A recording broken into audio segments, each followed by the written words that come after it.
we had seen that intersection of medians in a triangle gives me the point called centroid. Intersection of the three perpendicular bisectors in a triangle would give me circumcenter. Intersection of the three angle bisector gives me the incenter.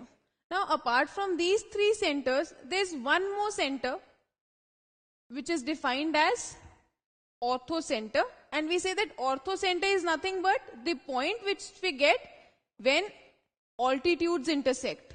What is an altitude? A perpendicular drawn from any side to the opposite vertex. So what you'll do is, you'll draw perpendicular from each vertex. So perpendicular from A, perpendicular from vertex B, and perpendicular from vertex C. Now after drawing these three perpendiculars, you will see that these perpendiculars actually intersect at a point. And this is the point which we call as orthocenter.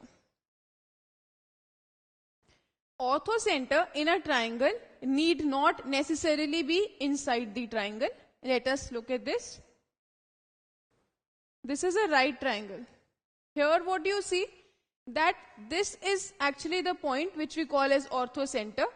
This is also a point where the right angle is formed. Why is this point the orthocenter? Orthocenter is a point where the altitudes of the perpendiculars intersect. Perpendicular, perpendicular. So this side and this side are perpendiculars. The third side, perpendicular from third side is this. So we see that the three perpendiculars are intersecting at this point. For an obtuse triangle, the orthocenter moves outside the triangle. Now let us see, for an equilateral triangle, all these centers turn out to be the same point. Let's see why this happens.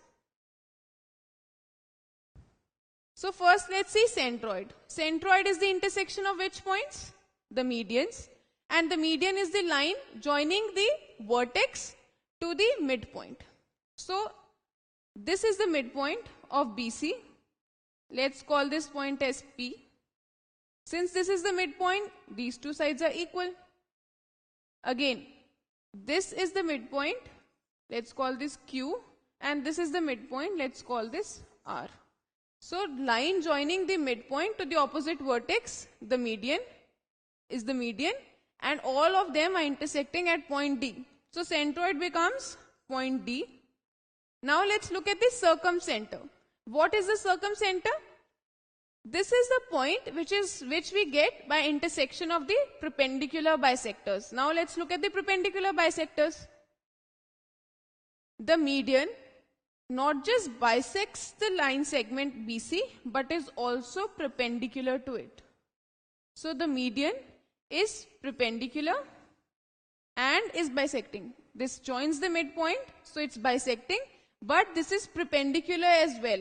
So this line AP is not just the median, but also becomes a perpendicular bisector. It's perpendicular and bisecting.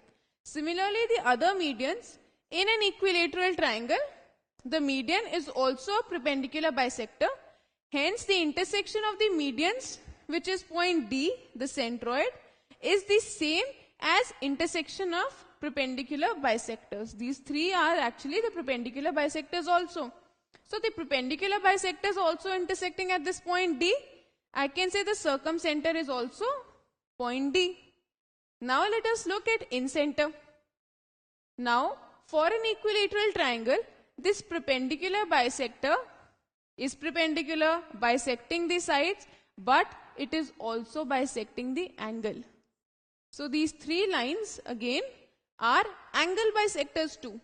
So if they are angle bisectors, they are meeting at this point D, and the point where the angle bisectors meet is what we call as incenter. So this point D is actually the incenter too.